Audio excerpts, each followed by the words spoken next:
আজকে আসলে যে নাসির হত্যা মামলা, এই ফতুল্লা থানার মামলা নম্বর 44/526, এটার যে 1 নম্বর আসামি শরীফের রিমান্ড শুনানির জন্য ছিল। তদন্তকারী কর্মকর্তা তার 7 দিনের পুলিশ রিমান্ডের আবেদন করে।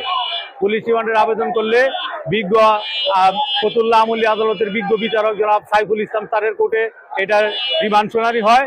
রিমান্ড শুনানিতে আয়ুর সাথে আমি বাদীপক্ষে ছিলাম। আমাদের বারের সভাপতি অ্যাডভোকেট সরকার হুমায়ুন কবির সাহেব ছিলেন বাদীপক্ষে। বারের সাধারণ সম্পাদক এইটে আনোয়ার প্রধান, উনিও বাদীপক্ষে ছিলেন। আমাদের উভয় পক্ষের শুনানি অন্তে মামলার সুষ্ঠু তদন্তের স্বার্থে এবং অন্যান্য পলাতক আসামিদের গ্রেপ্তার এবং মামলার যে অস্ত্র এইগুলি উদ্ধারের জন্য বিজ্ঞ আদালত 5 দিনের পুলিশ রিমান্ড মঞ্জুর করেছে।